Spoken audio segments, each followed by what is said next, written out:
बिस्मिल्लाहिर्रहमानिर्रहीम। मेरे chapter number 7 का हमने आगाज़ तो कर लिया था। आल्दो के चैप्टर 7 के आगाज़ में कुछ छोटे छोटे कंटेंट थे, मैंने वो शुरू में डिस्कस इसलिए नहीं किए कि हम एक सीक्वेंस से चल रहे थे। हम एक्सटर्नल एनालिसिस के कुछ 2 मॉडल थे, हमने वो कंप्लीट करने थे, जो हमारे कोर्स का मेजर पार्ट था। उसमें से एक था पेस्टल और एक था हमारे पास पोर्टर 5 फोर्सेस। आल्दो के आपके पास सोल्यूशन भी आ चुका है सब तमाम सवालों के, उसके साथ साथ टेस्ट भी आ चुका है। टेस्ट मैंने आपसे टेस्ट डिस्कस करना था, लेकिन ज़रा बहरहाल मैं इसको भी फ़िलहाल डिले कर रहा हूँ। ईद के बाद ज़रा तब लोग तशरीफ़ ले आएँ, फिर एक ही मरतबा एक दफ़ा रिवीजन भी हो जाएगी। उतनी देर तक इंशाल्लाह आपका रिज़ल्ट भी आ चुका होगा, तो ज़रा काम आसान हो जाएगा, मेरे लिए भी आसान हो जाएगा, आपके लिए भी आसान हो जाएगा। ज़हनी तौर पर आप भी फ्रेश होंगे, मैं तो फ्रेश हूँ ही, लेकिन मुझे आपका भी ख्याल रखना है ना साथ साथ कि आपने चीज़ों को लेके चलना है। तो वो एग्ज़ाम का रिज़ल्ट आने के बाद एक मरतबा जब प्रॉपर रिफ्रेशिंग हो चुकी होगी, फिर वो एक मरतबा दोनों टेस्ट रिवाइज़ हो जाएंगे। चैप्टर में पेस्टल का मॉडल भी, पेस्टल का सवाल जो आपको टेस्ट में दिया हुआ था वो रिवाइज़ हो जाएगा इंशाल्लाह, और साथ उतनी देर में इंशाल्लाह पोर्टर का सवाल भी आ चुका होगा। तो 2 टेस्ट एक दिन एक क्लास में कुछ और काम नहीं करेंगे, सिर्फ और सिर्फ जो है वो सिर्फ टेस्ट ही रिवाइज़ करेंगे 2, ताकि वो सवाल एक मरतबा दोबारा करने के बाद दोबारा ग्रिप आ जाएगी, जो चीज़ जहन से निकली होगी एक मरतबा दोबारा हम उसको रिकॉप कर लेंगे। जी मेरे चैप्टर के आगाज़ में छोटे छोटे कंटेंट थे बच्चे। ये वो कंटेंट होते हैं जो कि एग्जामिनर बिल्कुल स्ट्रेट फॉरवर्ड आपसे पूछ सकता है, और ये सम टाइम एक बेस भी देते हैं। और बेस से क्या मुराद है? जैसे पोर्टर 5 फोर्स में आपने कस्टमर का जिक्र किया, पेस्टल में सोशल में आपने कस्टमर का जिक्र किया, ऐसे है ना बच्चे। अगर बहुत सारी बातों को आपस में कंबाइन किया जाए ना, चूँकि बच्चे दोनों एक्सटर्नल मॉडल है, पेस्टल भी एक्सटर्नल मॉडल है, पोर्टर 5 फोर्स भी एक्सटर्नल मॉडल है, तो अगर हम इन तमाम की तमाम चीज़ों को बड़े ध्यान से देखें तो आपकी अपनी एक काविश हो सकती है जिसमें आप बहुत बेहतर अंदाज से बहुत कुछ लर्न कर सकते हैं। बट ये अगेन बच्चे स्टूडेंट पर डिपेंड कर रहा होता है। मैं एक वेद बता देता हूँ आपको थोड़ा सा, चूँकि हर चीज़ के अपने याद करने के तरीक़ेकार होते हैं और हर बंदे का अपना एक तरीक़ाकार होता है समझने का। मिसाल के तौर पर हमने 2 मॉडल पढ़े हैं, उसमें जिन चीज़ों का जिक्र आया है मैं वो चीज़ दोबारा जिक्र करने लगा हूँ जी। गवर्नमेंट का जिक्र आया, उसके बाद कस्टमर का जिक्र आया, सप्लायर का जिक्र आया, कंपैटिटर का जिक्र आया, टेक्नोलॉजी का जिक्र आया, एनवायरनमेंट का जिक्र आया। अगर मैं इन दोनों मॉडलों को, चूंकि ये दोनों के दोनों मॉडल एक्सटर्नल मॉडल हैं, अपनी याददाश्त के लिए कि किसका डाटा कहाँ कहाँ प्लॉट होता है, कहाँ जाता है, कहाँ वर्किंग होती है, गो के एक और अंदाज आप पहले भी पढ़ चुके हैं, लेकिन this is entirely different thing. ये अगर फॉर एग्जांपल मेरे पास है पेस्टल और ये है मेरे पास पोर्टर 5 फोर्सेस, तो अपनी याददाश्त के लिए मुझे मालूम है कि अगर गवर्नमेंट का डाटा है तो या पेस्टल के पी में है या पेस्टल के लीगल में, ऐसे है ना बच्चे। जबकि पोर्टर 5 फोर्सेस के अंदर मोस्टली गवर्नमेंट का डाटा आपकी न्यू एंट्री में सपोर्ट करता है, क्योंकि जब गवर्नमेंट सपोर्ट देती है तो न्यू एंट्री आती है, और जब न्यू एंट्री आ गई तो न्यू एंट्री आगे चारों चीज़ों में इफेक्ट करना ही करना है। वैसे वो कैसे बच्चे, न्यू एंट्री आसान है तो सब्सिट्यूट प्रोडक्ट खुद ब खुद आ जाएगी, न्यू एंट्री आसान है तो राइवलरी भी बढ़नी है, न्यू एंट्री आसान है तो कस्टमर बारगेनिंग बढ़नी है, इसलिए कि नंबर ऑफ कंपैटर आएंगे तो राइवलरी बढ़नी है, ऐसे ना बच्चे। और राइवलरी के बढ़ने से और सब कस्टमर की बारगेनिंग के पावर बढ़ने से डिपेंड करता है। अगर डिमांड बहुत ज़्यादा बढ़ गई, माल शॉर्ट हो गया, तो सप्लायर बारगेनिंग पावर भी बढ़ जाएगी।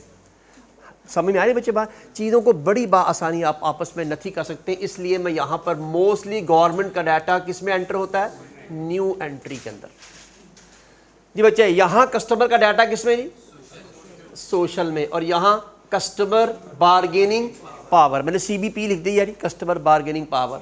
सप्लायर का डाटा पेस्टल में डिस्कस नहीं किया जाता, जबकि यहाँ पर सप्लायर बारगेनिंग पावर में इसको डिस्कस किया जाता है। कंपैटिटर का डाटा पेस्टल में डिस्कस नहीं होता, लेकिन यहाँ पर राइवलरी में, सब्स्टिट्यूट प्रोडक्ट में और या फिर न्यू एंट्री में, तीनों जगह कंपैटिटर का डाटा डिस्कस हो सकता है पोर्टर 5 फोर्स में। अब देखिए ये एक और अंदाज़ा याद करने का। तो बच्चे हर चीज़ को पढ़ने के कुछ सैकड़ों नहीं दर्जनों तरीके होते हैं, लेकिन उन दर्जन तरीकों में से हर एक का अपना अपना एक अंदाज़ है काम करने का, हर एक का अपना अपना एक अंदाज़ है काम करने का। हर बंदे ने अपने अंदाज से चीज़ों को समझना होता है। तो इसलिए मैं ये बताने का सिर्फ एक मकसद था कि आपको सिर्फ आइडिया हो जाए। जी, टेक्नोलॉजी का जिक्र बच्चे यहाँ पर टेक्नोलॉजिकल जो है वो यहाँ पर आपको मालूम है कि हम इसको यहाँ पर डिस्कस करते हैं टेक्नोलॉजी के अंदर ही। जो पेस्टल का टी है, इस टी के अंदर ही हम इसको डिस्कस किया करते हैं। जबकि बच्चे यहाँ पर पोर्टर 5 फोर्स में हम इसे कहीं भी डिस्कस कर सकते हैं। बिलफर्ज नया कंपैटिटर नई टेक्नोलॉजी के साथ आ रहा है, राइवलरी में किसी एक ने लेटेस्ट टेक्नोलॉजी के ज़रिए कंपटीशन में फ़ैसला कर लिया, एक ने टेक्नोलॉजी के ज़रिए नई प्रोडक्ट बना ली, कुछ बात समझ आ रही, कस्टमर को सपोर्ट करने के लिए टेक्नोलॉजी का इस्तेमाल किया। तो बच्चे इससे मुराद ये है कि पोर्टर 5 फोर्स की किसी भी यूनिट में टेक्नोलॉजी को इस्तेमाल किया जा सकता है। ऑल ऑफ यू जी बच्चे। और पेस्टल में आपको मालूम है कि इन्वायरमेंट का जो कॉन्सेप्ट है वो हमेशा का हमेशा इन्वायरमेंट में ही आता है, ये इकोलॉजिकल के अंदर। और अगेन पोर्टर 5 फोर्स का एक सवाल मैंने याद कीजिए, बिल्कुल जैसे आपने याद होगा वो जो आपने सबसे पहले मैंने पेस्टल में कार वाला सवाल कराया था, बिल्कुल सेम वही सवाल तब्दील करके आपको, असल में ये सवाल लकीली आपका है MSA 2 का।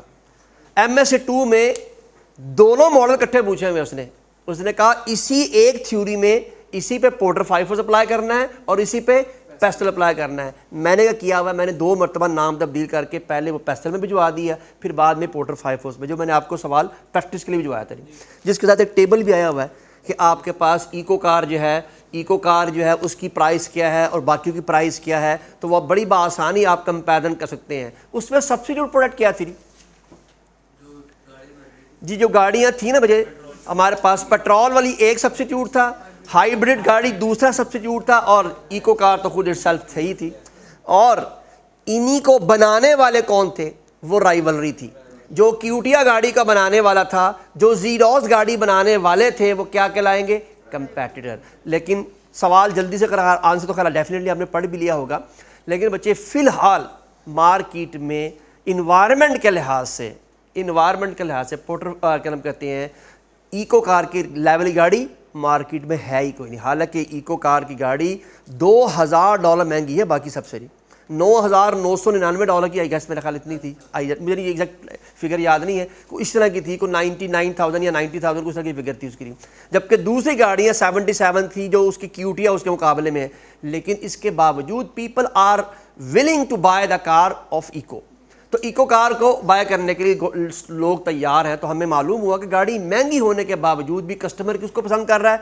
तो फिलहाल कस्टमर बार्गेनिंग पावर नहीं है। लेकिन बच्चे अगर आप प्लीज़ उसका आंसर ज़रूर पढ़ लीजिएगा, मैंने इसमें फ्यूचर एस्पेक्ट भी लिखा हुआ है, मैंने कस्टमर बार्गेनिंग में फ्यूचर एस्पेक्ट लिखा हुआ है कि आज तो बार्गेनिंग पावर नहीं है, लेकिन हाइड्रोजन गाड़ी भी अगर मार्केट में आ गई, जो अभी नहीं आई, हाइड्रोजन गाड़ी अभी मार्केट में नहीं आई, अगर वो आ गई तो फिर इको कार के लिए एक कंपटीशन बढ़ेगा।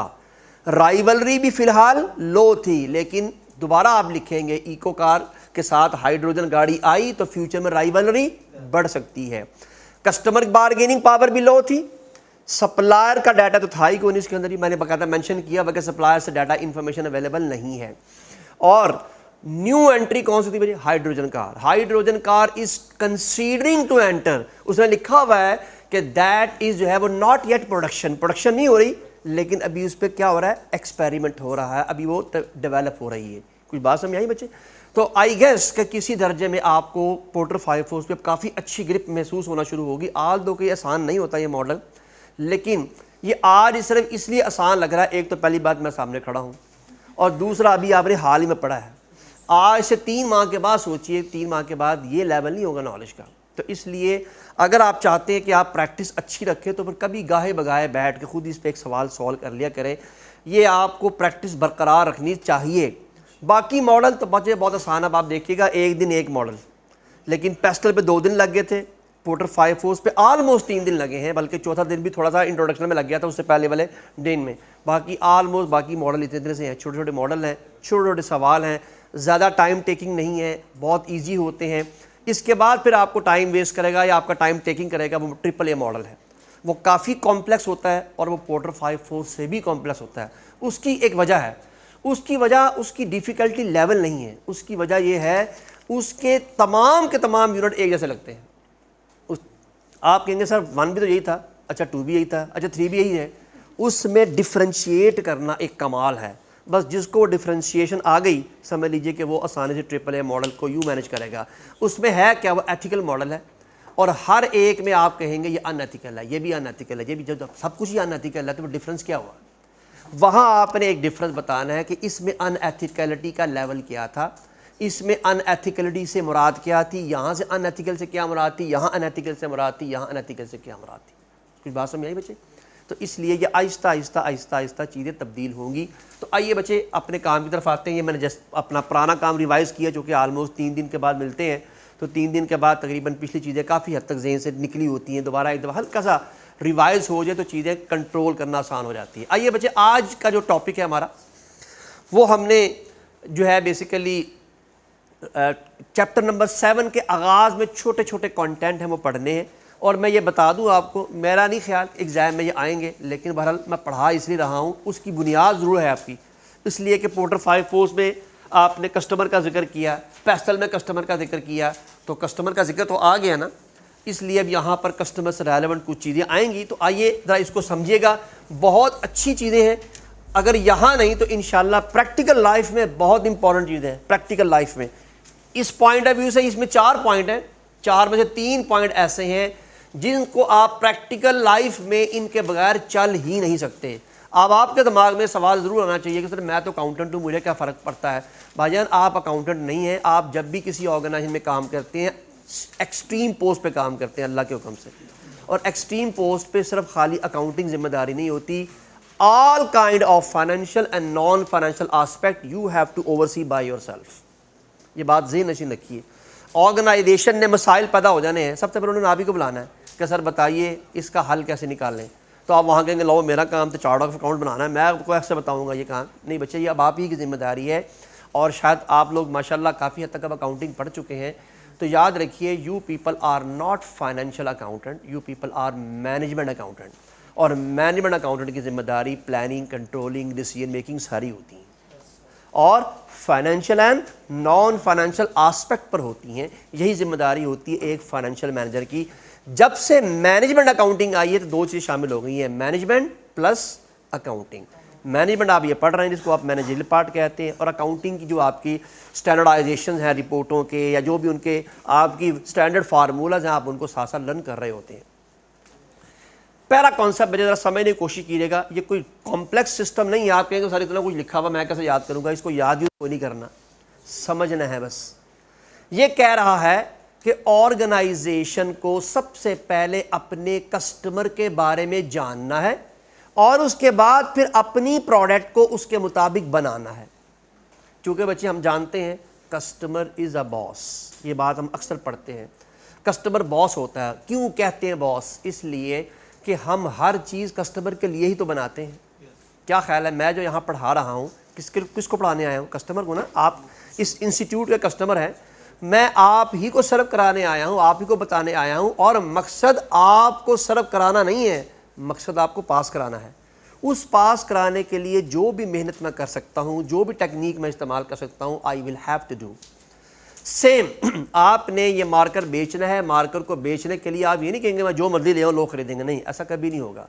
आप शर्ट पहनते हैं, कपड़े पहनते हैं, शलवार कमीज पहनते हैं, पैंट शर्ट पहनते हैं, जो भी चीज़ आप बाय करते हैं हमेशा कस्टमर को नज़र में रखते हैं।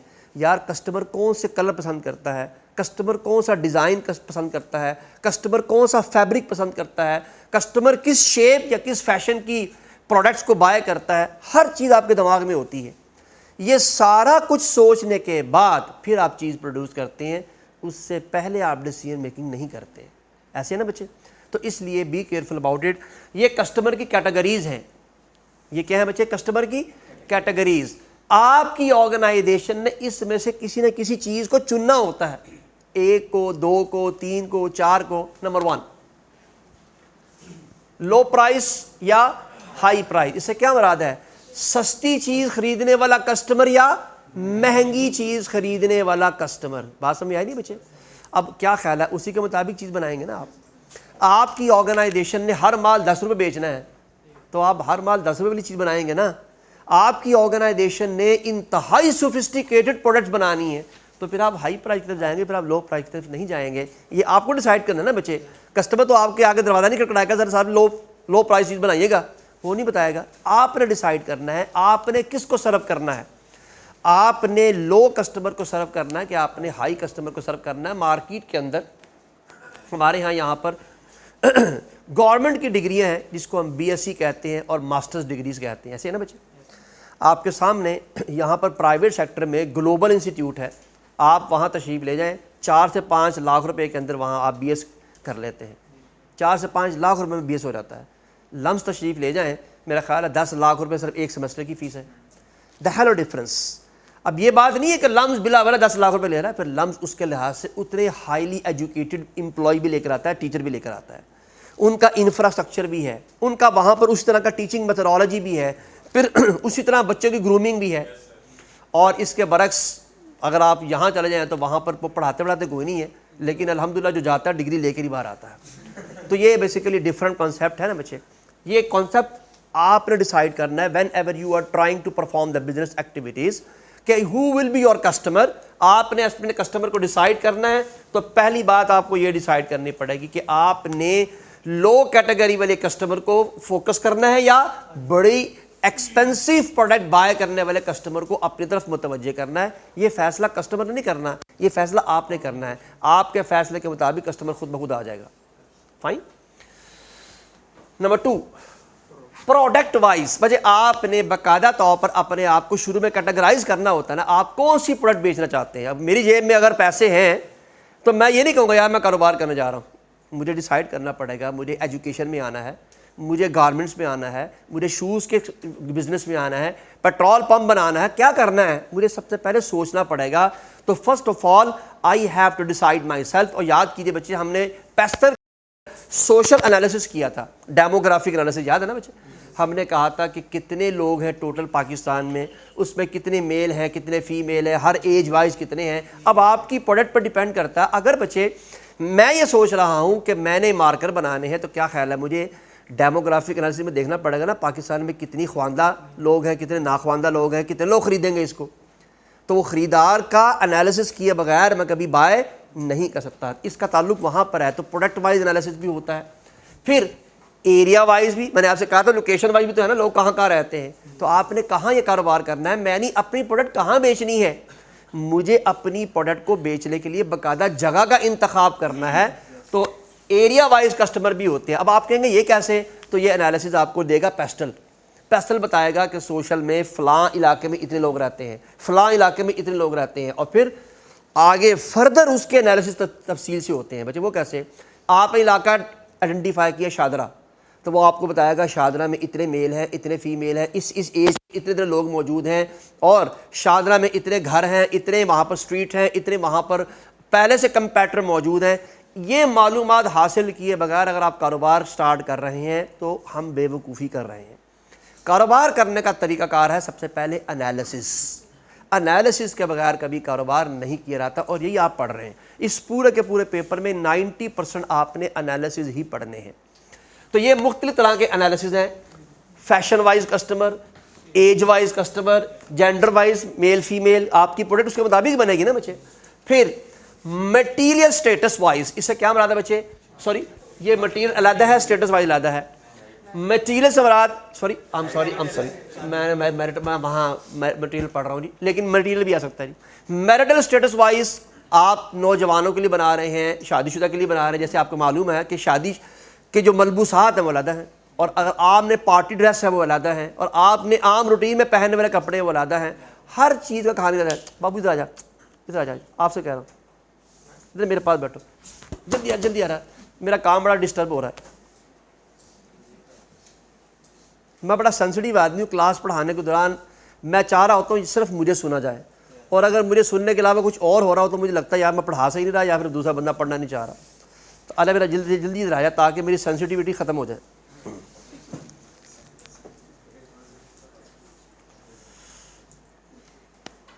शाबाश शाबाश, ताकि कम से कम मैं कह सकूँ चलाक सालियन दे रहा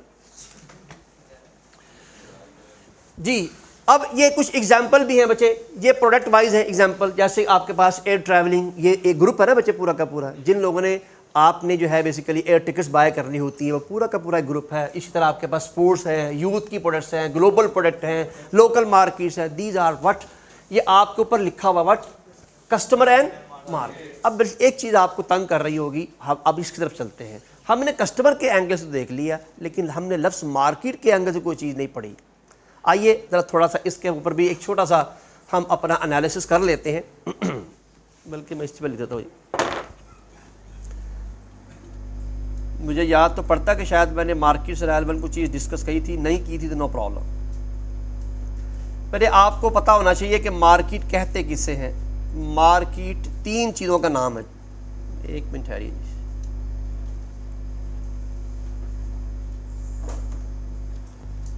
ऊपर लिख लेते हैं जी बच्चे। सबसे पहली बात जो हमारे नज़र में, जो हम जिसको मार्केट समझते हैं, एक आम कॉमन यानी ह्यूमन के तौर पर, ह्यूमन बीइंग के तौर पर हमें मालूम है वो जगह जहाँ सेल और परचेज होती है, उस जगह को मार्केट कहते हैं। ये ना बच्चे, आप अक्सर घर से कहते हैं मैं मतलब मार्केट से होके आया, इससे मुराद होती है आप उस जगह जा रहे हैं जहाँ से आपने वो चीज़ ख़रीदनी है। अब बता जब ऊपर का एनालिसिस था, specially product wise, fashion wise, क्या ख्याल है इसकी अल्लाह मार्केट नहीं बनी हुई। आपने जीन्स लेने जानी हो तो आपको बाकायदा ख़ास जगह पर जाना है, आपको जूते लेने एक ख़ास जगह पर जाना है, आपको फलां कोई स्पेसिफिक ब्रांड की चीज़ चाहिए तो आपके लिए उसके लिए मार्केट बनी हुई है। तो मार्केट के अंदर सबसे इंपॉर्टेंट चीज़ क्या होती है? प्लेस। लेकिन बच्चे इस प्लेस में दूसरी बड़ी एंटिटी क्या होती है?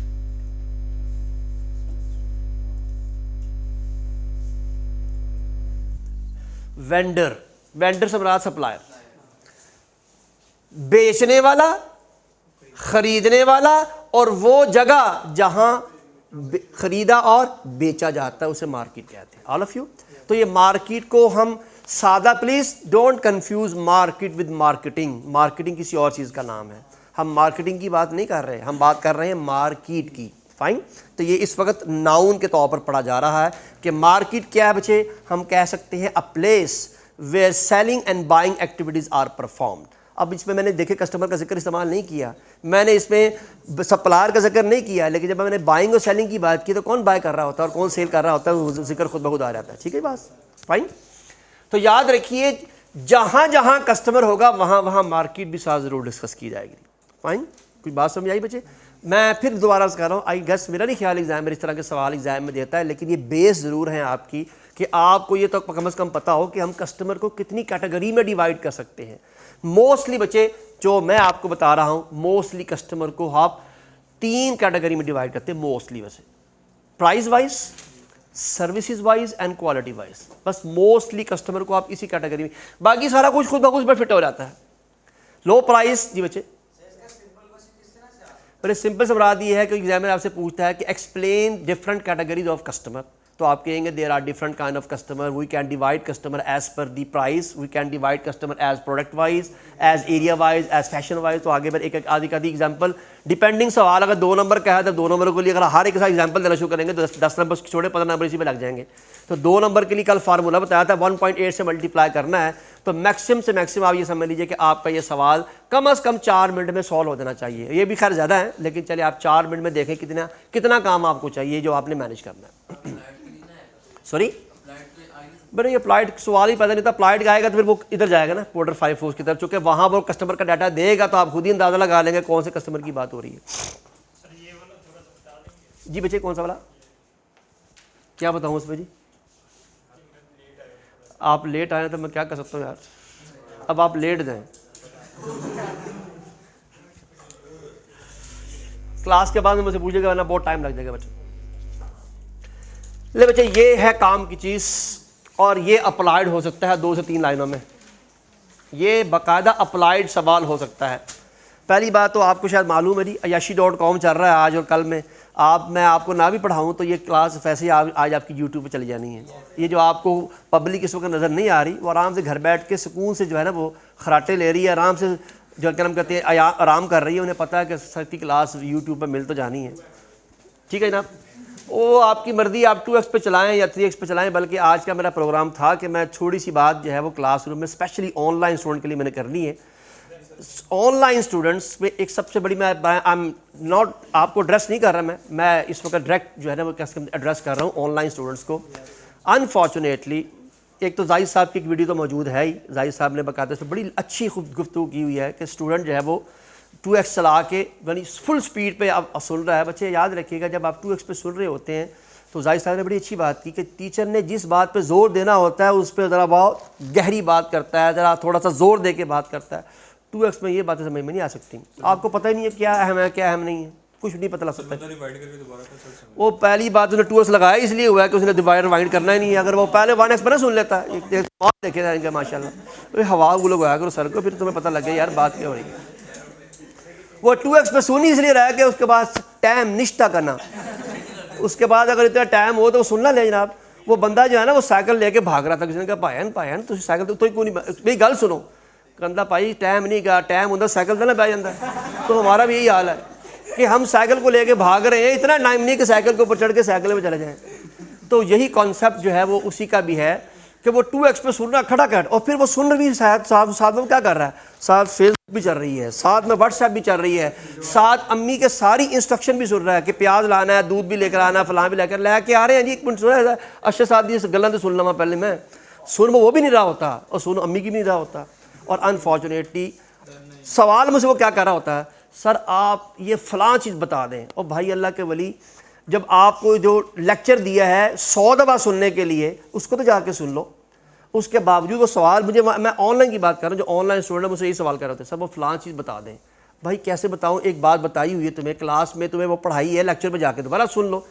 असल में वो चाहते हैं कि ये जो एक पेइंग सर्वेंट है ना, इसको पैसे दिए हुए हैं, ये हमें बताए कि अगर मैंने एक चीज़ नहीं सुनी तो ये भी टीचर को बताए। तो उनको बताए भाई मैं आपसे रिक्वेस्ट कर रहा हूँ, टीचर की रिस्पेक्ट होती है, टीचर आपको एक गाइडलाइन देने वाला होता है, और एक जो है आपको ये एक ऑनलाइन की फैसिलिटी मिल गई है तो बराए मेहरबानी इसको सुन भी लिया करें और सुन के इसके साथ अपने मसाइल हल करें।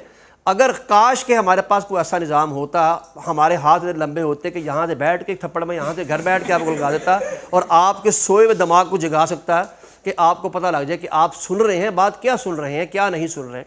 और काश के 100-200 हाथ मेरे होते हैं, सब लोगों के पेपर मैं अकेला हाथ में बैठ के दे रहा होता, आप आराम से बैठ के सिर्फ फ़ीस जमा कराते और पेपर टीचर दे रहा होता। होना तो यही चाहिए ना वैसे, हाँ बिल्कुल यही होना चाहिए जी। तो भाई लेक्चर सुना करें, और पहली बात तो आराम से सुना करें, और अगर आपके पास इतना टाइम नहीं है तो जिस दिन टाइम हुआ करे उस दिन सुन लिया करें। अव्वल तो वैसे ही शेड्यूल के तहत चलना चाहिए, रोज़ाना की क्लास शेड्यूल के तहत चलनी चाहिए। लेकिन अगर आप इतने वेले नहीं हैं, चूँकि हम तो वेले हैं, सारा दिन यहाँ पर ये काम हमारा, पढ़ाते ही रहते हैं सारा दिन वेले होके, तो जो हम वेले हैं ना, हमारी बात को आप घर जाके आराम से हफ्ते में एक दिन सुन लिया करें, लेकिन पूरी सुना करें ताकि आपको समझ में आ रही है आपने क्या पढ़ना। जी बच्चे कोई बात नहीं, वो ये भी स्किप कर ले, हमारा काम है बताना। हम तो शुरू से ये कहते हैं कि जागते रहना, साढ़े दिन रहना, तो ये बात तो हम शुरू से कह रहे हैं, आपको बता रहे हैं कि भाई आपने जागना है, हमारा काम तो जो है सिर्फ बताना है। और अल्लाह के नबी सल्लल्लाहु अलैहि वसल्लम की और अल्लाह की भी निज़ाम यही है कि अल्लाह के नबी सल्लल्लाहु अलैहि वसल्लम बड़े दिल में परेशान हुआ करते थे जब अल्लाह के नबी की बात को लोग सुना नहीं करते थे।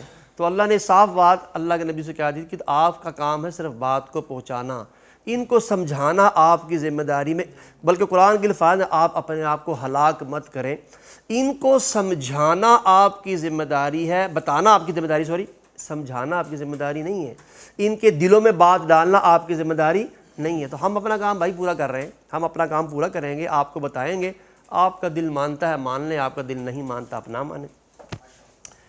स्टडी ग्रुप्स, मेरे ये आपने राइवलरी में मैंने पढ़ाया था, लेकिन ज़रा इसको सुनिएगा, ये काम मैं पढ़ा चुका हूँ, लेकिन फिर भी एक मरतबा दोबारा बताना मेरी ज़िम्मेदारी में है, चूँकि लेक्चर में मौजूद है। मैंने क्योंकि पोर्टर 5 फोर्स पहले पढ़ा दिया हुआ है, ये होना ये चाहिए था कि पहले ये पढ़ाता मैं, लेकिन चूँकि वहाँ पोर्टर 5 फोर्स में ये कॉन्सेप्ट मैंने दे ही दिया था, मैं दोबारा रिवाइज़ कराता हूँ ताकि आपको याद भी आ जाए और फिर उसके बाद आपको समझ में आ जाए कि स्टडी ग्रुप्स किसे कहते हैं।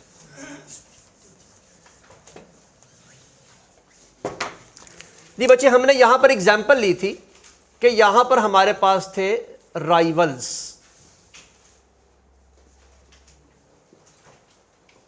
A B C D E F और जी तक ले लेते हैं जनाब हम। जी हमने बेसिकली क्या करते हैं, हम इनको सिमिलर काइंड ऑफ दे देते हैं। इसको 25% दे देते हैं, इसको भी 25% दे देते हैं, इसको 30% दे देते हैं। ठीक है ना, ये आलमोस्ट हमारे पास कोई तकरीबन कितने हो गए जी, 50 और ये 80% हो गया जी आलमोस्ट। इसके पास 1% है, इसके पास 2% है, इसके पास भी 1% है।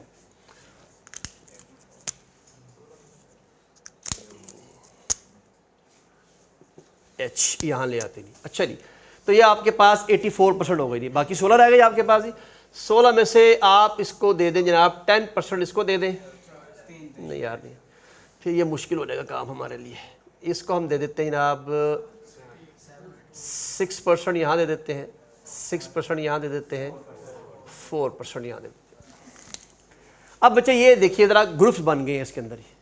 अगर आप गौर से देखें तो यहाँ पर हमारे पास बाकायदा तौर पर ये एक ग्रुप है, ये दूसरा ग्रुप है, ये मैंने तो डाटा चूँकि कंपाइल इस तरह से किया कि डाटा ग्रुप खुद ब खुद बन गए, वरना हो सकता है एग्जामिनर जब डाटा दे तो एक यहाँ लिखा हो, एक यहाँ लिखा हो, एक यहाँ लिखा हो। वो तो यकीन आपको डॉज देने के लिए डाटा स्कैटर्ड करके ही लिखेगा ना। ये तो मैंने आपको समझाने के लिए डाटा एक सिमिलर पोजीशन में लिख दिया है। ये सिमिलर लोग हैं, याद रखिए बच्चे, ऑल दो दे आर ऑल कंपेटिटर्स। ऐसे है ना बच्चे, क्या इनका और इनके दरमियान में कंपटीशन हाई है? नो, ये बात हम पढ़ चुके हैं। इनके और इनके दरमियान में कंपटीशन लो होता है, लेकिन इन सब के दरमियान में कंपटीशन हाई होता है। ये बात याद है।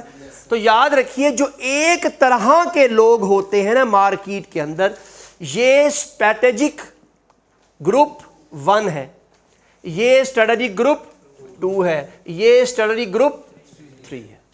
आई गेस आपको अंडरस्टैंडिंग हो गई होगी कि स्ट्रेटेजिक ग्रुप्स किन्हें कहते हैं।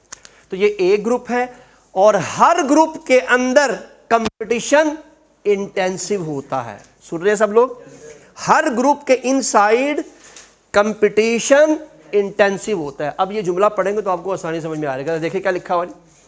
Another approach to analyze and understand the competitors in a market is to group them into strategic groups। यानी आपने अगर पूरी एक इंडस्ट्री में एनालिसिस करना है तो पहले इंडस्ट्री में जितने भी कंपेटिटर्स हैं उनके ग्रुप्स बनाएं।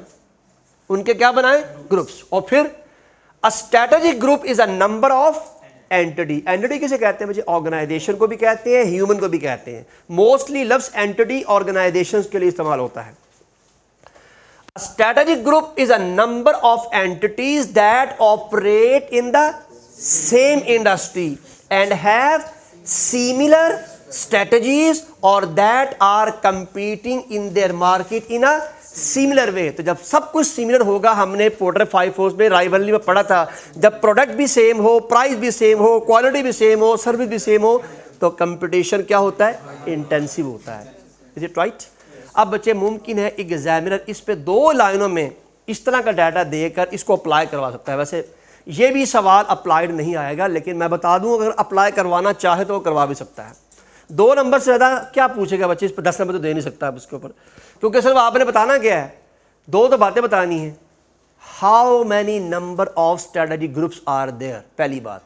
और नंबर 2, उनके दरमियान में कंपटीशन इंटेंसिव है या नॉर्मल। तो बच्चे इनमें तो इंटेंसिव ही होना है, लेकिन किस किस ग्रुप के दरमियान में, ये 2 बातें बतानी है। 2 बातों के लिए कम से कम 10 नंबर का सवाल नहीं दे सकता। 2 नंबर बमुश्किल 3 नंबर, इससे ऊपर नहीं जा सकता। लेकिन अगर 1 नंबर का सवाल दे तो कम से कम डेफिनेशन पूछ सकता है आपसे। गो के वैसे मैं बता रहा हूँ ऐसे सवाल नहीं आते, डेफिनेशन डूफिनेशन कोई नहीं आती एग्जाम के अंदर। आप अपने आप को हर काम के लिए तैयार रखें, और ज़रूरी नहीं कि आप इसको रट्टा लगाएंगे, आप अपने लफ्ज़ों में लिखें इसको। अपने लफ्ज़ों में, अपने 7 लफ्ज़ों में, आसान लफ्ज़ों में इस बात को लिख लें। इसमें 2 बातें लिखी हुई हैं। इसमें 2 बातें कौन सी हैं? पूरी एक इंडस्ट्री में जितने भी नंबर ऑफ कंपेटिटर्स हैं उनके क्या बनाएं? ग्रुप्स। और फिर हर ग्रुप को हम किस बुनियाद पर एक ग्रुप बनाते हैं? On the basis of their competition, their similarity of the product, their services and their business activities and their strategies as well. ये लिखी हुई है जनाब स्ट्रेटजीज।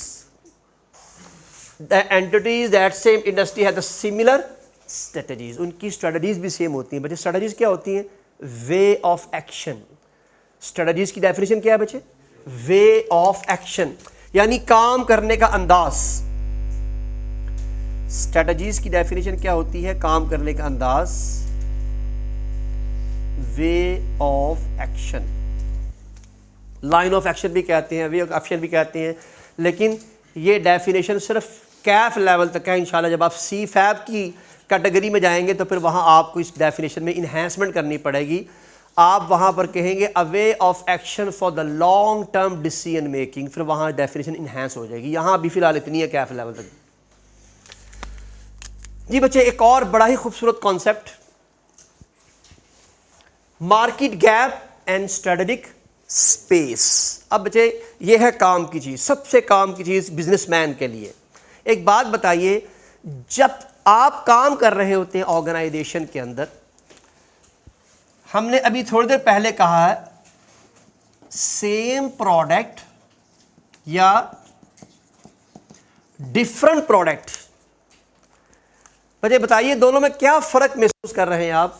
अगर आपकी ऑर्गेनाइजेशन वही प्रोडक्ट लेकर आई है जो बाकी लोग बना रहे हैं और आप भी वही प्रोडक्ट बिल्कुल सिमिलर लेवल पे लेकर आ रहे हैं, आपके लिए कारोबार करना आसान होगा? कारोबार करना कब आसान होगा? जब आप डिफरेंट अप्रोच के साथ आते हैं। आपकी अप्रोच अगर डिफरेंट है तो समझ लीजिए कि फिर आप दूसरों से मुनफरिद हैं। जब मुनफरिद हैं, लेकिन एक बात ज़रूर याद रखनी है कि इनफरादियत उसे कहते हैं जिसे कस्टमर जज कर सके। ये ना हो आप तो कहें यार हमने बड़ी मुनफरिद चीज़ बनाई है, कस्टमर के मेहनत दोनों बराबरी लग रही हैं। कस्टमर को नज़र आना चाहिए, कस्टमर को वो सर्विस नज़र आनी चाहिए। मैं आपको इसकी छोटी सी मिसाल देता हूँ। आपके यहाँ पाकिस्तान में बस सर्विस में बहुत उम्दा बस सर्विसेज अवेलेबल थी आज से 50 साल पहले भी, लेकिन डाइवो ने आके एक मरतबा मार्केट के नाम ही तब्दील कर दिए थे। डाइवो आज से को 25-30 साल पहले आई है मार्केट के अंदर, और डाइवो ने मार्केट में आके, कभी आपको बस में बैठकर पानी नहीं मिला करता था, पानी आपने बाजार से खरीदना होता था। अब आपको बस के अंदर पानी सर्व करना, आपके एक बैल के ऊपर एक कोई ना कोई कंपनी के तरफ से रिप्रेजेंटेटिव आके आपकी बात सुनता है, आपकी जो भी प्रॉब्लम है आपको बस के अंदर सर्व किया जा रहा है। ये क्या बच्चे? ये एक नया कॉन्सेप्ट था। उस डिफ्रेंशिएशन का एडवांटेज ये था कि इस्लामाबाद, लाहौर से इस्लामाबाद की ट्रैवलिंग जो प्राइस हुआ करती थी, जिस ज़माने में डाइवो आई थी 450 रुपये का 500 रुपये टिकट थी लाहौर की, लेकिन डाइवो 800 रुपया चार्ज कर रहा था उस वक्त। 800 रुपया, that was a big amount, almost double है। 450 और 800 रुपये में क्या ख्याल है? 350 का ही फ़र्क है ना अल्टीमेटली, लेकिन भाईजान अमाउंट फिर भी बहुत ज़्यादा है। लेकिन लोग उस अमाउंट को पे करने के लिए तैयार थे। मुझे बताइए, उसी तरह की सेम सर्विसेज को फैसल मूवर ने अप्लाई करके क्या आज डाइवो को बीट किया कि नहीं किया? जो ये है बेसिकली कमाल, इस कमाल को ढूंढना ये कहलाता है स्ट्रेटेजिक स्पेस। पर स्पेस से क्या मुराद है? वो प्रोडक्ट, वो क्वालिटी, वो सर्विसेज जो पहले से अवेलेबल नहीं है, but you are trying to find that way, you are trying to find that place, you are trying to find that product, you are trying to find that service. Whenever you will find and you will implement, basically आपने क्या किया? आपने strategic space या strategic gap identify कर लिया है। कोई बात समझ आई? डेफिनेशन पढ़े क्या लिखा हुआ है? A strategic space is a gap in the market that is not currently filled by any strategic group, यानी जिसे किसी दूसरे ने सर्व नहीं किया हुआ, आप वो सर्व कर रहे हैं, उसे स्ट्रेटेजिक स्पेस कहते हैं। इजी कॉन्सेप्ट, बहुत आसान सा है। तीनों कॉन्सेप्ट में किसी किस्म की कोई डिफिकल्टी नहीं है। किताब में ये तीनों के तीनों कॉन्सेप्ट लिखे हुए हैं। आइए मैं कुछ और डाटा इस पर आपको प्रोवाइड कर देता हूँ। इंडस्ट्री में पढ़ा चुका हूँ जी, और इंडस्ट्री के बाद मैंने कुछ थोड़ा कॉन्सेप्ट दिया था कि आगे इंडस्ट्री में सेक्टराइजेशन होती है, लेकिन सेक्टर आपके कोर्स में नहीं है, इसलिए मैं आगे नहीं पढ़ा रहा। वरना ये एजुकेशन एक इंडस्ट्री है, एनर्जी एक इंडस्ट्री है, वुड इंडस्ट्री है, मोबाइल इंडस्ट्री है, कार इंडस्ट्री है, ऑयल इंडस्ट्री है, सर्विस इंडस्ट्री है। अब जरा बच्चे प्लीज इधर चलते हैं। कार, क्या सारी की सारी गाड़ियां सिमिलर लेवल पे हैं? नहीं है ना बच्चे। इसका मकसद ये हुआ कि फिर इंडस्ट्री में आगे क्या बनते हैं? सेक्टर बनते हैं। एक ही इंडस्ट्री के आगे कई सेक्टर बन जाते हैं। मिसाल के तौर पर मैं ये कहता हूं, हमारे पास बेशुमार इंडस्ट्रीज हैं, तो सबसे पहले हम बात करते हैं कार इंडस्ट्री की। तो कार इंडस्ट्री में अगर बिलफर्ज मैं कहता हूं कि पूरी कार इंडस्ट्री में 4 बड़ी ऑर्गेनाइजेशन है, तो ऑर्गेनाइजेशन का नाम ले लेता हूं, होंडा ले लेता हूं, आपके बाद टोयोटा का नाम ले लेता हूं, निसान का नाम ले लेता हूं, मित्सुबिशी का नाम ले लेता हूं, लेकिन फिर सेक्टराइजेशन होगी। 600 सीसी गाड़ियों की सेक्टराइजेशन, 1000 सीसी की सेक्टराइजेशन, 1.3 की सेक्टराइजेशन, और फिर आगे उसमें भी आगे कई सेक्टर बन सकते हैं। लग्जरी प्रोडक्ट्स, पेट्रोल गाड़ियाँ, मैं कहता हूँ सारी की सारी जो है वो आपकी हाइब्रिड गाड़ियाँ, आगे देखिए इसकी कितनी कैटेगरीज बन सकती हैं। ये जो एक कैटेगरी है वो एक सेक्टर कहलाता है। चूँकि इसी एग्जाम्पल मैंने एजुकेशन की मिसाल दी थी शुरू में, मैंने आपसे कहा था राइज भी एजुकेशन इंडस्ट्री है और पंजाब यूनिवर्सिटी भी आपके पास है, लेकिन बच्चे राइज सिर्फ अकाउंटेंसी के कोर्स ऑफर कर रहा है, जबकि Punjab university BCS, MCS, MCOM, ICOM, फलाना फलाना फलाना, दोनों में ज़मीन आसमान का फ़र्क है। ये सेक्टराइजेशन है। वहाँ स्टेट कॉलेजेस और स्टेट डिग्रीज़ को ऑफ़र किया जा रहा है, यहाँ प्राइवेट डिग्रीज़ को ऑफ़र किया जा रहा है। यहाँ सिर्फ अकाउंटेंसी में स्पेशलाइजेशन है, वहाँ बेशुमार चीज़ों में स्पेशलाइजेशन है। ये सेक्टराइजेशन होती है। तो आगे इंडस्ट्री में फर्दर क्या होती है? सेक्टराइजेशन। लेकिन बच्चे आपको एग्जाम में सेक्टराइजेशन नहीं आएगी, एग्जामिनर सिर्फ आपसे मैक्सिमम से मैक्सिमम इंडस्ट्री के बारे में पूछ सकता है, इसलिए मैंने खाली इंडस्ट्री लिख दी है। सेक्टराइजेशन आगे जाके इंशाल्लाह बहुत ज़्यादा तफसील से आगे आप जाके इसको पढ़ेंगे नहीं। जी बच्चे, हम क्या पढ़ रहे थे? मार्केट गैप या स्ट्रेटेजिक ग्रुप। जी बच्चे,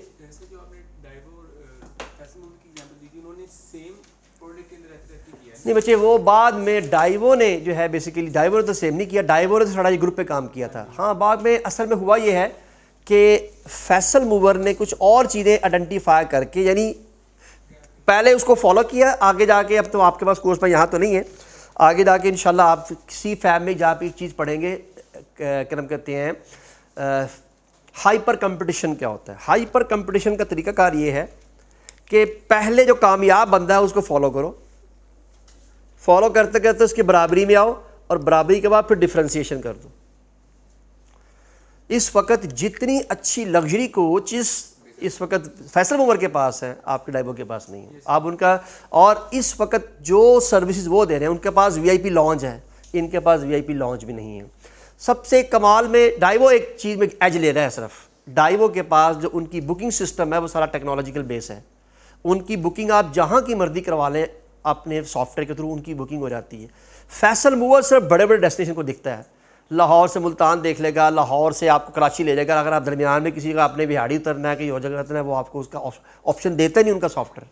वो कहते हैं इस काम के लिए फिर आपको फ़ोन करना पड़ेगा या आपको उनके ऑफिस जाना पड़ेगा। तो बहुत सारा डिफरेंस है, हर एक ने अपने अपने एरिया पे काम किया हुआ है। लेकिन इस वक्त फैसल मूवर को एज मिल रहा है उनकी VIP सर्विसेज की वजह से और उनकी VIP उनकी जो कोचेज हैं उसकी वजह से। इन दो चीज़ों में वो बहुत आगे चलेंगे डाइवो से। आगे चलें जनाब। जी बच्चे please, what is market gap या strategic space? A strategic space is a gap in the market is not currently filled by any strategic group। ये हम बैशन पढ़ चुके हैं, आगे और मज़ीद तफसील है जी। A gap in the market is an area। इससे क्या मुराद है? आपकी मार्केट में वो वाला काम जो कोई दूसरा परफॉर्म नहीं कर रहा। That business don't currently serve but that there is customer demand for। लेकिन उसके लिए कस्टमर की डिमांड मौजूद है और अनफॉर्चुनेटली परफॉर्म कोई नहीं कर रहा। अगर आपने वो गैप ढूंढ लिया, अगर वो गैप आपने ढूंढ लिया, तो बच्चे आप मार्केट में वो सबसे पहले बंदे होंगे जिसने वो काम परफॉर्म किया। और हर ऑर्गेनाइजेशन यही चाहती है वो यूनिक अंदाज से काम करें। मैंने एक जुमला बोला था, एक वर्ड सॉरी, बल्कि अगर आपको याद हो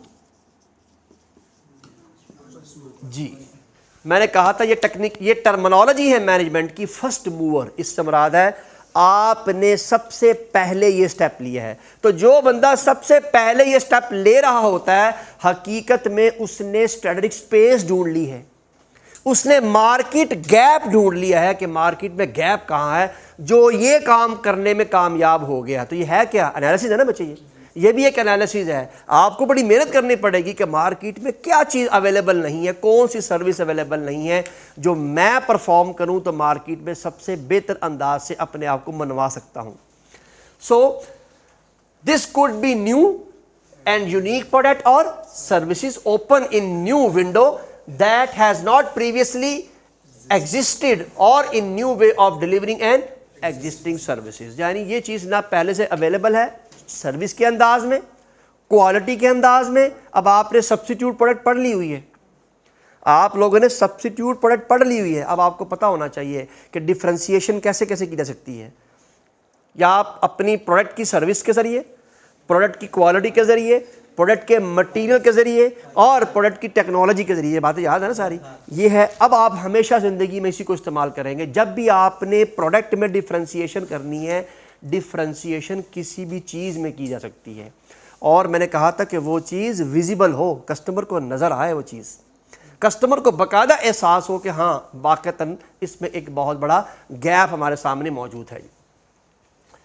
ले बच्चे, इसके बाद ये किताब के कुछ एग्जाम्पल हैं, ये बस आप इसको देखना चाहें तो ज़रूर देखिए। मैंने आल्दो अपना काम कर लिया है। ये देखिए इसने क्या शो बताया हुआ है, शो किया हमारी किताब में, ये आई क्या भी किताब में डायग्राम मौजूद है, ये बॉक्स मौजूद है, ये उसकी सेल प्रेजेंट की हुई है, ये भी बताया हुआ, ये बताया हुआ, ये बताया व्हाट इज दिस, ये गैप है, यानी इस पे अभी काम किसी ने नहीं किया हुआ, इस पे काम किसी ने नहीं किया हुआ। अब आप चाहें तो खुद से, या आप एक नए कंपैटर हैं या आप एग्जिस्टिंग कंपैटर, इससे फ़र्क नहीं पड़ता, आप इस एरिया पे काम कर सकते हैं। और जो ये करेगा वो मार्केट में फर्स्ट मूवर होगा और वो मार्केट में बड़ी आसानी एक अच्छा गैप ले सकता है दूसरों के बनिस्बत। इसी वजह से इसका नाम क्या है, स्ट्रेटजिक गैप। गैप से क्या मुराद है, दूसरों से अपने आप को ज़रा थोड़ा सा अच्छे लेवल पे डिफ्रेंशिएट करना और दूसरों से पहले बेनिफिट ले लेना। तो ये वाला एरिया मिस्ड है, ये वाला एरिया मिस्ड है। एक और डायग्राम भी है किताब में लाइक दिस, कि आपकी ऑर्गेनाइजेशन ने मुख्तलिफ ग्रुप बनाए हैं। ये कौन से ग्रुप है मेरे, स्ट्रेटजिक ग्रुप्स, याद है भी हमने पढ़े थे, strategic group 1, strategic group 2, strategic group 3। ये स्पेस मौजूद है, यहाँ स्पेस मौजूद है। अव्वल तो देखिए बच्चे सारी स्पेस ही है, ये भी स्पेस है, ये भी स्पेस है, ये भी स्पेस है, लेकिन ये सिर्फ समझाने का एक तरीकाकार है कि स्पेस हमेशा मौजूद रहती है और वो स्पेस ढूंढना, ये तो कामयाब बिजनेसमैन की निशानी है। जो ये स्पेस ढूंढ गया, जिसने डिफ्रेंशिएशन कर ली, वो कामयाब हो गया। तो इंशाल्लाह हमारा, आई गेस मुझे नहीं मालूम कि हम वहाँ तक पहुँच पाते हैं, इससे पहले कि नहीं प्रोडक्ट लाइफ साइकिल हमारे पास एक आएगा, उसमें आप देखिएगा ये कॉन्सेप्ट दोबारा रिवाइज होगा वहाँ पर ये, और बड़े अच्छे लेवल पर रिवाइज होगा। तो ये बच्चे हमारे पास है स्ट्रेटजिक स्पेस। नाउ इंडस्ट्री में हम डिस्कशन कर चुके हैं बच्चे, लेकिन आइए ज़रा एग्जाम के अंदर आपको टाइप्स ऑफ इंडस्ट्री के बारे में एग्जामिनर पूछ सकता है बच्चे, टाइप्स ऑफ इंडस्ट्रीज के बारे में। जी बच्चे, सबसे पहली इंडस्ट्री, बल्कि मैं सारी मेंशन कर देता हूँ हैं, मैंने कहा आई क्या भी किताब में मौजूद है। और मैंने पहले दिन क्लास में बताया था कि मैंने मोटे मोटे सारे कॉन्सेप्ट जो हैं, जो बड़े बड़े कॉन्सेप्ट हैं, मैंने अपनी किताब में सिर्फ वो लिखे हैं। जो बहुत मामूली लेवल के छोटे छोटे कॉन्सेप्ट हैं वो मैंने बिल्कुल दोबारा रिवाइज नहीं किए हुए, क्योंकि वो एज इट इज़ मैंने लिखने का मुझे क्या फ़ायदा था उसका, इसलिए मैंने वो मेंशन नहीं किए हुए। ये मैंने पहले दिन क्लास में मेंशन किया था कि आई कैब, नहीं मेरी किताब का मुझे नहीं पता, लेकिन आई कैब की बुक में अवेलेबल है। जी जनाब, जेनेरिक टाइप्स ऑफ इंडस्ट्री, बड़े इससे क्या मुराद है, इंडस्ट्री की टाइप्स। इंडस्ट्री को नो डाउट कई अंदाज से पढ़ा जा सकता है, जैसे कि अभी मैंने ऊपर लिखा हुआ था पहले एजुकेशन इंडस्ट्री, लेकिन बच्चे ये एक अंदाज है ग्रुप वाइज। ये बच्चे सबसे पहले लिखा हुआ है फ्रेगमेंटेड इंडस्ट्री। ये फ्रेगमेंटेड इंडस्ट्री क्या होती है, डील इन डिफरेंट प्रोडक्ट और डिफरेंट इंडस्ट्रीज, एग्जांपल सुपरमार्केट। जरा इसकी मिसाल दीजिए बच्चे, आप कह रहे हैं सुपरमार्केट कैसे मिसाल आपके पास हो सकती है। किताब में मतलब क्या लिखा हुआ है, किताब में लिखा हुआ है बहुत सारी छोटी छोटी शॉप्स या बहुत सारे छोटे छोटे बिजनेस मिलकर एक बड़ा बिजनेस डेवलप करते हैं। तो मेरे सुपर मार्केट में भी तो ऐसा ही होता है। आप सुपर मार्केट में जाते हैं, वो सारा का सारा एक ही बंदे की कंट्रोल में नहीं होता, वहाँ पर मुख्तलिफ लोग होते हैं और हर बंदे ने अपनी अपनी इस पर वर्किंग की होती है। आप जहाँ से तशरीफ़ ले जाते हैं, फॉर एग्जांपल मैं आपको कुछ मिसाल दे देता हूँ। आप यहाँ से, ये डिफेंस में कौन सा यार, कौन सा मॉल है जी, पैकेजेस मॉल। आप पैकेजेस मॉल जाते हैं, वहाँ पर बेशुमार शॉप्स हैं, लेकिन आप उस सब शॉप्स को अलग-अलग कंसीडर नहीं करते। आप लफ्ज़ क्या बोलते हैं, पैकेजेस मॉल। तो packages mall is one industry. इस तरह की इंडस्ट्री देखे ग्रूम कर रही है कि नहीं कर रही। पैकेजेस मॉल बना, इससे पहले आपके पास जो है वो पेस्ट था, उसके बाद आपके पास फिर ये बना पेस्ट। सबसे पहले पाकिस्तान में यहाँ पर जो है इसने ये काम शुरू किया था। पेस्ट के बनने के बाद फिर बेशुमार आपके पास इस तरह की फोटोस के अंदर सबसे पहले आपके पास एक ग्रुप डेवलपमेंट हुई, फिर पैकेज मॉल बना, फिर उससे पहले बल्कि पैकेज से भी पहले वो बना हुआ था मॉल ऑफ क्या था जनाब मुझे नहीं पता, ये इम्पोरियम है, फिर मॉल ऑफ लाहौर है, and there are so many markets जो इसी तरह का ग्रुप है। एक ही जगह पर आपको बहुत सारा कुछ मिल जाता है। क्या ख्याल है बच्चे, आप सुपर मार्केट में जाते हैं, वहीं पर ही आपको फूड भी मिल रहा है, वहीं पर आपको गारमेंट्स भी मिल रहे हैं, वहीं पर आपको सारा कुछ मिल रहा है। आपको शायद लगता है कि वो एक ही बंदा चला रहा होता है, ऐसा नहीं है बच्चे। वहाँ पर मुख्तलिफ लोगों को इजाज़त दी जाती है कि आप अपना काम रखें, वो सिर्फ उनसे किराया लेते हैं या उनसे प्रॉफिटेबिलिटी में शेयरिंग करते हैं, और सबको एक जगह पर बैठकर कारोबार करने की इजाज़त देते हैं।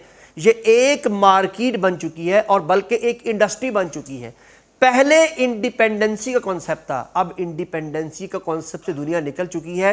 याद रखिए इस वक्त मौजूदा दौर में सबसे बड़ा कारोबार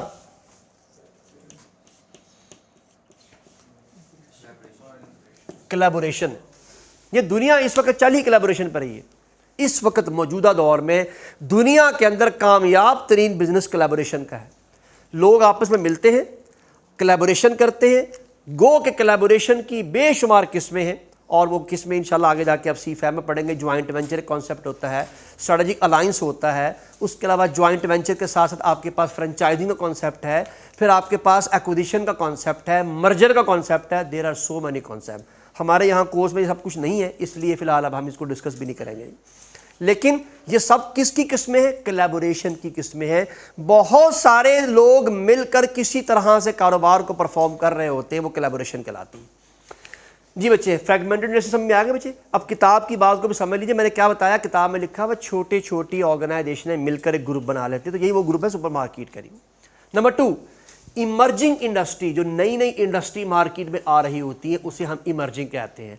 हम अगर अपने पाकिस्तान में देखा जाए तो हमारे यहाँ पाकिस्तान में ऑनलाइन एक इंडस्ट्री है इस वक्त हमारे पाकिस्तान में।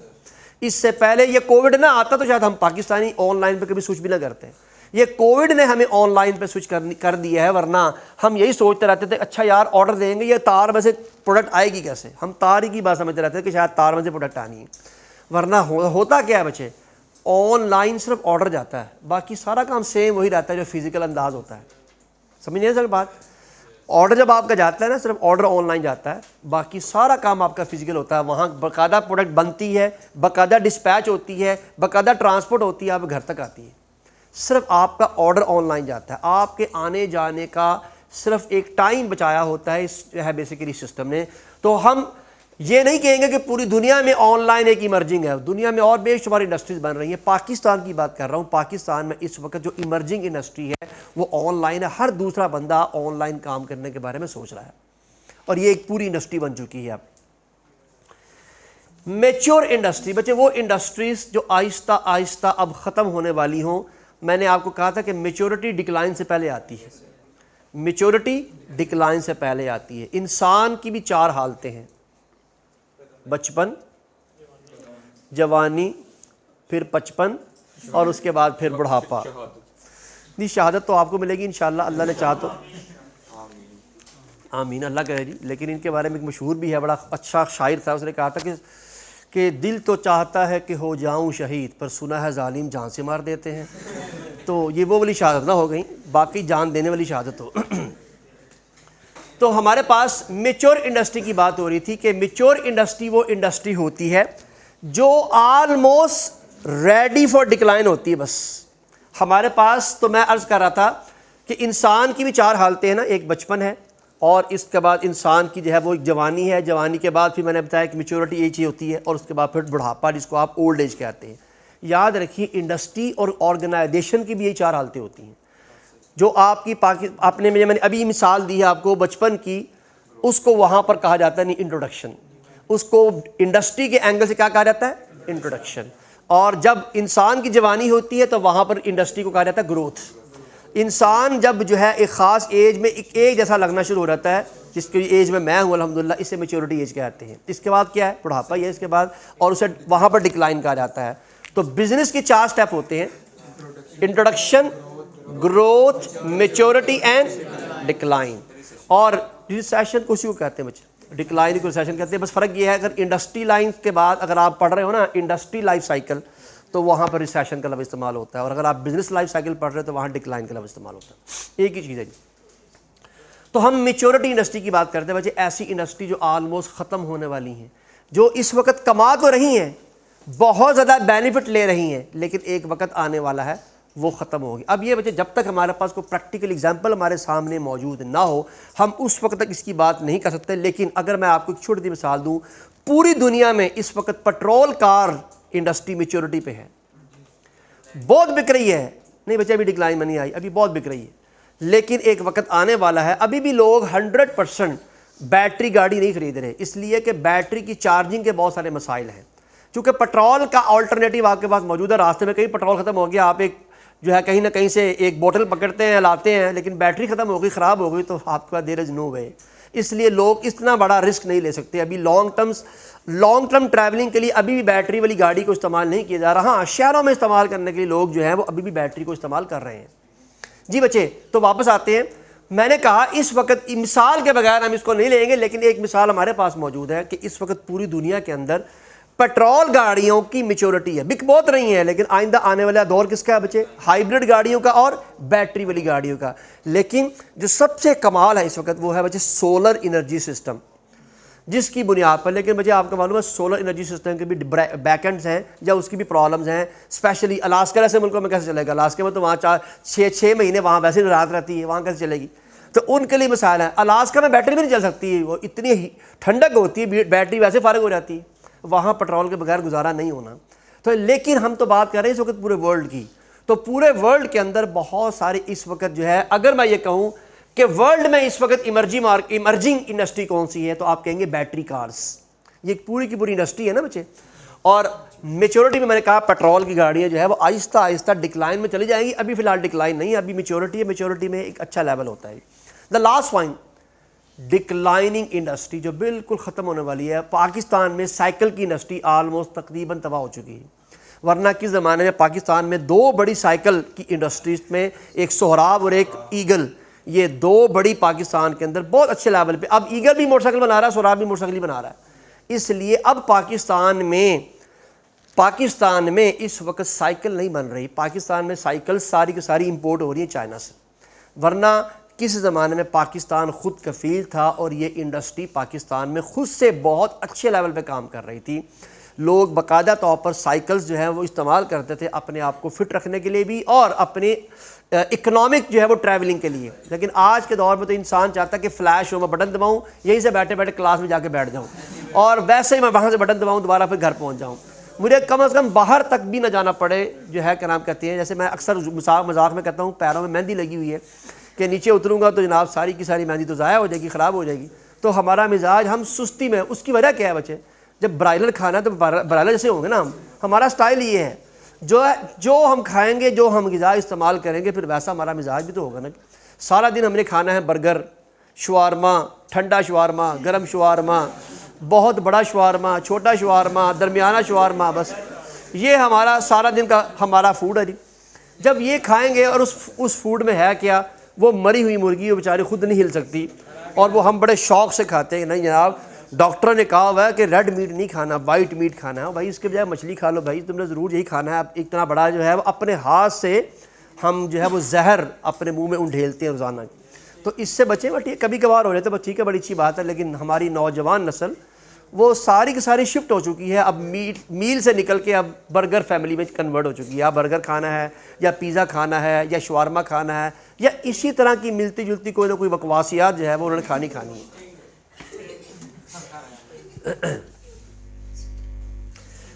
जी बच्चे, another one is global industry. बड़े ग्लोबल इंडस्ट्री उस इंडस्ट्री को कहती हैं जिसका सामान और जिसकी प्रोडक्ट पूरी दुनिया में एक ही वक्त में सेल हो रही हो। इसको मल्टीनेशनल कंपनीज कहते हैं।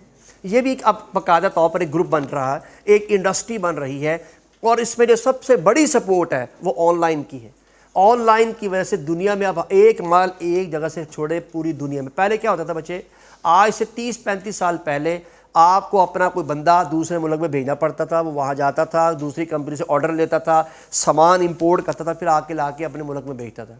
अब तो यहाँ बैठे बैठे ऑनलाइन आप इमीडिएटली यहीं से माल मंगवाते हैं, कहीं जाने की जरूरत पेश नहीं आती, कहीं आपको फिजिकल ट्रैवलिंग नहीं करनी पड़ती और यहीं बैठे बैठे पूरी दुनिया बिजनेस कर रही होती है। तो यूँ समझ लीजिए कि ऑलमोस्ट ये भी जो ग्लोबल इंडस्ट्री है ये भी समझ लीजिए इमर्जिंग इंडस्ट्री की तरह की काम है कि पूरी दुनिया की ऐसी इंडस्ट्री जो पूरी दुनिया में एक ही वक्त में कारोबार कर रहे हैं। फाइन। ले बच्चे, last concept which is very important for us, that is convergence. पहले आप कॉन्सेप्ट को समझेंगे बच्चे, ये छोटा छोटा, ये आखिरी छोटा कॉन्सेप्ट है, इसके बाद फिर वही मॉडल ही आ जाएंगे सारे के सारे आपके जो आपने इस चैप्टर में पढ़ रहे हैं। इसके बाद फिर पोर्टर 5 फोर्स है, बीसीजी है, प्रोडक्ट लाइफ साइकिल है, बड़े 3 मॉडल आपके इस चैप्टर के अंदर मौजूद है, जिसमें से एक मॉडल मैं आपको पढ़ा चुका हूँ। कल इंशाल्लाह हमारा टॉपिक होगा BCG, Boston consultant group. Calculation है, सारी सिंपल कैलकुलेशन है, प्लस माइनस का काम है, छोटा सा जी। मेरे कन्वर्जेंस को पहले समझ लीजिए, बहुत अहम कॉन्सेप्ट है। मेरे कन्वर्जेंस से पहले अभी तक आपने जो पढ़ा है, पोर्टर 5 फोर्स में आपको पढ़ा चुका हूं। पोर्टर 5 फोर्स में आपने सिंगल इंडस्ट्री एनालिसिस पढ़ा है। पोर्टर 5 फोर्स में आपने क्या पढ़ा है? Single industry analysis. और असल में वो कहती इंडस्ट्री है, लेकिन होता है आपस में कंपटीशन बिटवीन ऑर्गेनाइजेशंस। ऐसे है ना बच्चे, एक इंडस्ट्री है तो इन सब के दरमियान में कि आपस का कंपटीशन है ना, असल में तो हम इनकी बात कर रहे होते हैं। तो मैंने आपको याद है एक सवाल कराया था पोर्टर 5 फोर्स का, साल दिया वाला, जो आपका आई कैप का सवाल था, उसमें उसने किसी एक ऑर्गेनाइजेशन का नाम लिया ही नहीं था। लेकिन इसके साथ साथ मैंने आपको वो जो कंपनी कार का को मैंने क्या लिखा था, कार कंपनी का नाम ईवीएन कार। तो ईवीएन कार का जो सवाल मैंने क्लास में कराया था वो एक कंपनी का सवाल था जो इस इंडस्ट्री में देखेगी अपने आप को कि इस इंडस्ट्री में न्यू एंट्री क्या है, इस इंडस्ट्री में राइवलरी क्या है, इस इंडस्ट्री में फलां फलां फलां फलां तमाम चीज़ों को देखा जाएगा। सुनने में ही बात, प्लीज़ याद रखिए, कन्वर्जेंस होता है ये एनालिसिस बिटवीन इंडस्ट्रीज होता है। Competitive analysis, competitive analysis between industries।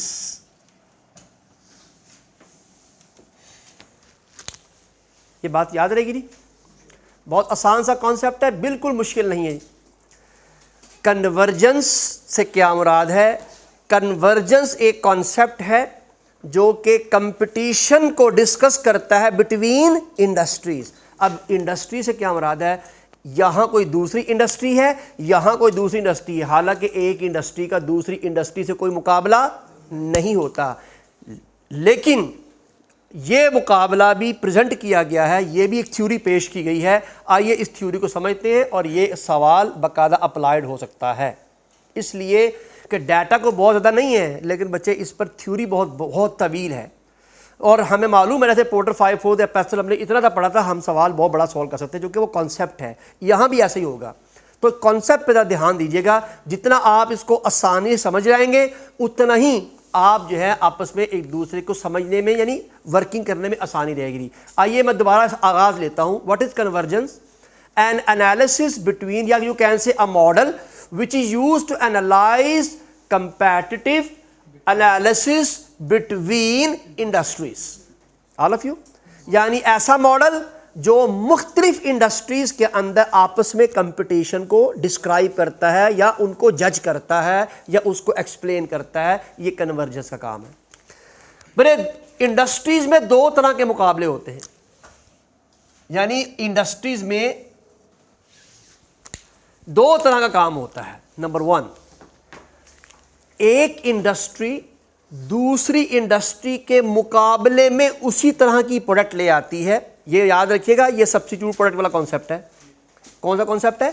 Substitute. और मैं आपको पढ़ा चुका हूं, मैंने कहा था ये मार्कर है, इस मार्कर का सब्स्टिट्यूट ये प्रोजेक्टर आ चुका है। ये मार्कर एक इंडस्ट्री है, ये मार्कर एक इंडस्ट्री है, ये प्रोजेक्टर बनाने वाली इंडस्ट्री और है। जो प्रोजेक्टर बनाने वाले हैं वो मार्कर नहीं बनाते, और जो मार्कर बनाने वाले प्रोजेक्टर नहीं बनाते। बताइए 2 इंडस्ट्री हैं या नहीं है?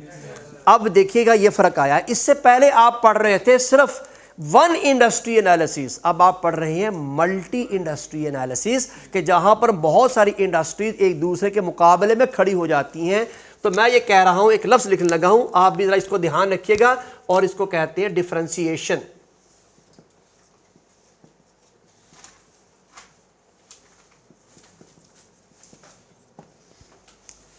जी, ये एक अंदाज है कंपटीशन का, अंदाज number one way, one method, कि किस तरह एक इंडस्ट्री दूसरी इंडस्ट्री के मुकाबले में क्या लेकर आती है बच्चे, डिफरेंट चीज लेकर आती है, डिफरेंट अंदाज लेकर आती है।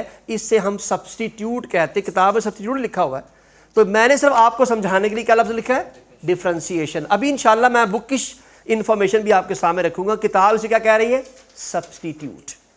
All of you. या बच्चे क्या करता है दूसरा तरीका कारोबार करने का, दो इंडस्ट्रीज का आपस में,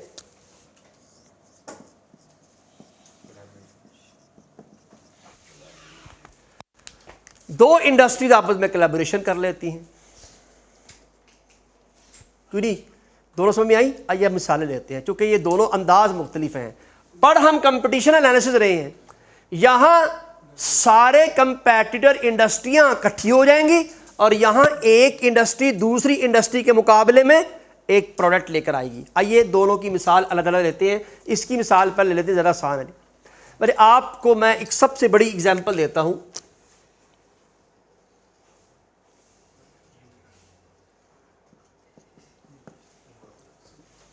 आप उम्रा के लिए तशरीफ ले गए, इसके अलावा ये दुनिया में और भी कई जगह अप्लाई है। मैं उम्रा की मिसाल से देता हूँ कि ये आम रूटीन में आप लोग इस्तेमाल करते हैं। मेरे आपने उम्रा पर जाना है, अल्लाह ने चाहा तो जी, टिकट चाहिए, what about visa,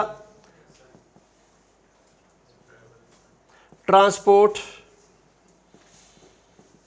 hotel, food. मेरे क्या ख्याल है, ये सारी एक इंडस्ट्री है, ये एक इंडस्ट्री है, ये दूसरी इंडस्ट्री है, होटल तीसरी इंडस्ट्री है। चले मैं इन दोनों इकट्ठा कर लेते हैं, फूड भी होटल वाले प्रोवाइड कर देते हैं। लेकिन बच्चे आप देखिए, आप उम्रे का एक पैकेज लेते हैं, ये सारा कुछ आपको बिल्कुल अलाइन मिलता है। क्या इन सब की आपस में कोलैबोरेशन है या नहीं? एक ही जगह पर आपको वीज़ा भी मिल रहा है, उसी जगह पर आपको होटल की बुकिंग भी मिल रही है, हत्ता कि आपने वहाँ जो फूड खाना है इवन वो भी आपको यहीं पर बैठ कर डिज़ाइन हो सकता है। आप चाहेंगे कि आप वेजिटेरियन हैं, आपको वेजिटेरियन चीज़ें मिल जाएंगी। आप जो है बेसिकली अगर मीट लवर है तो आपको उसके लिहाज से बिल्कुल वैसा ही एनवायरनमेंट मिल सकती है। ये कमाल है बच्चे, और ये आपस में बहुत सारी इंडस्ट्रीज़ ने कोलैबोरेशन की हुई है तो आपको ये सर्विस मिल रही है। अब ये सिर्फ उम्र के लिए नहीं है, इसके अलावा आप पाकिस्तान से बाहर जहाँ कहीं भी दुबई सैर करने जा रहे हैं, यूरोप जा रहे हैं, अब ये सारा कुछ मिल जाता है वहाँ पर आपको।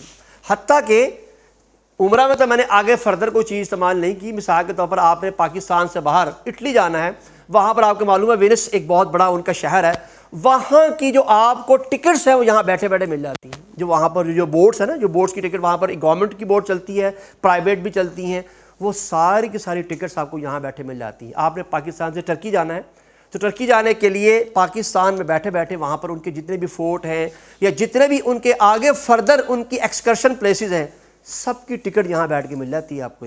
इसका मकसद ये हुआ कि उन तमाम ने आपस में क्या की हुई है, कोलैबोरेशन।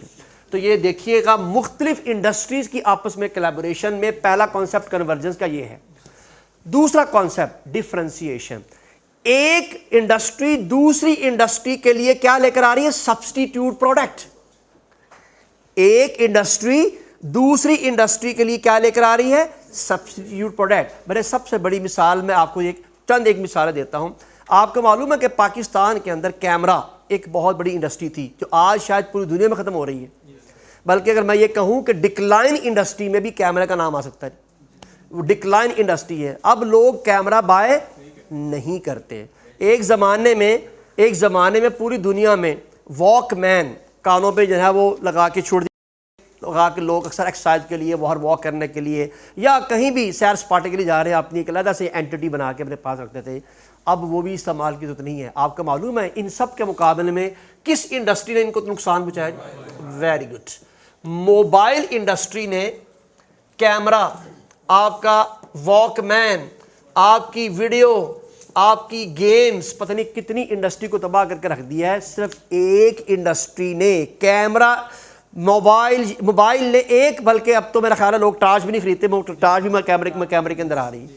जरा देखिएगा, इंडस्ट्री घड़ी भी है, घड़ी की इंडस्ट्री, वेरी गुड। बेशुमार इंडस्ट्रीज ऑलमोस्ट ऑन स्टेज चली गई हैं। किसकी वजह से? एक इंडस्ट्री की वजह से।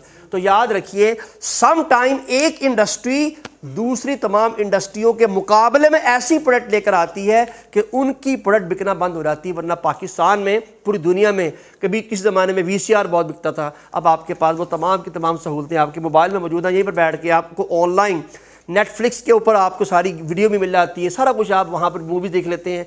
अब तमाम की तमाम चीज़ें ख़त्म हो चुकी हैं, मार्केट से ऑब्सोलीट होती जा रही हैं due to one strategy adopted by one industry.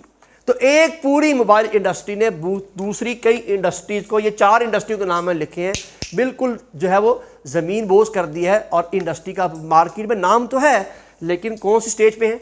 Decline में, यानी ऑलमोस्ट ना बिकने वाला काम है। लोगों ने प्रोडक्ट लाइन पूरे करने के लिए, हत्ता कि इनमें से बहुत सारी इंडस्ट्रियाँ मोबाइल बनाना शुरू हो गई। सोनी का मोबाइल मार्केट में आना शुरू हो गया है। हालांकि सोनी वाले जो है इससे पहले सिर्फ और सिर्फ एम्पलीफायर और टेप वगैरह इन्हीं चीज़ों को प्रोड्यूस किया करते थे। तो आहिस्ता आहिस्ता आहिस्ता आहिस्ता आहिस्ता आहिस्ता इंडस्ट्री में डेवलपमेंट, तब्दीली आ रही है।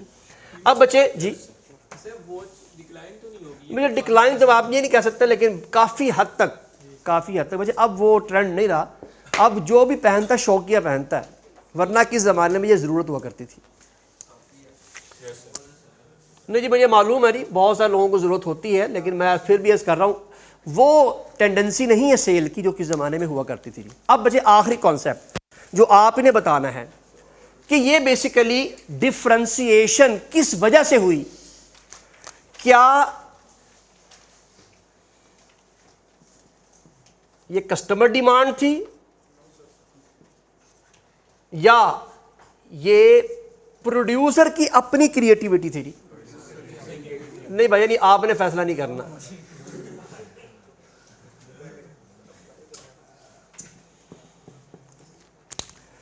ये बच्चे सिर्फ आपने एग्जामिनर को बताना है कि या तो कस्टमर की मालूमात हासिल करने के बाद ये किया गया, और या ये प्रोड्यूसर की अपनी ज़ाती क्रिएटिविटी थी, उसकी ज़ाती सोच थी।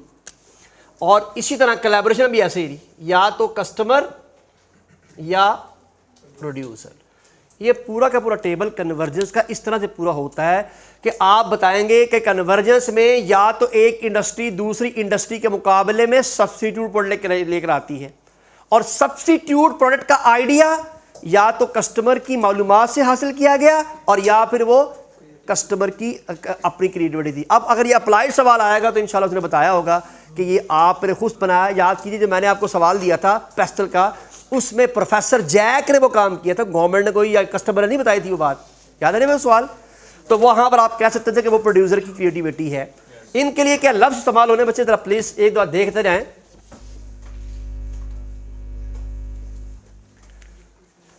यहाँ मैंने डिफरेंशिएशन लिखा हुआ, यहाँ सब्स्टिट्यूट आना है यहाँ पर, और यहाँ पर कॉम्प्लीमेंट्री ही आना है।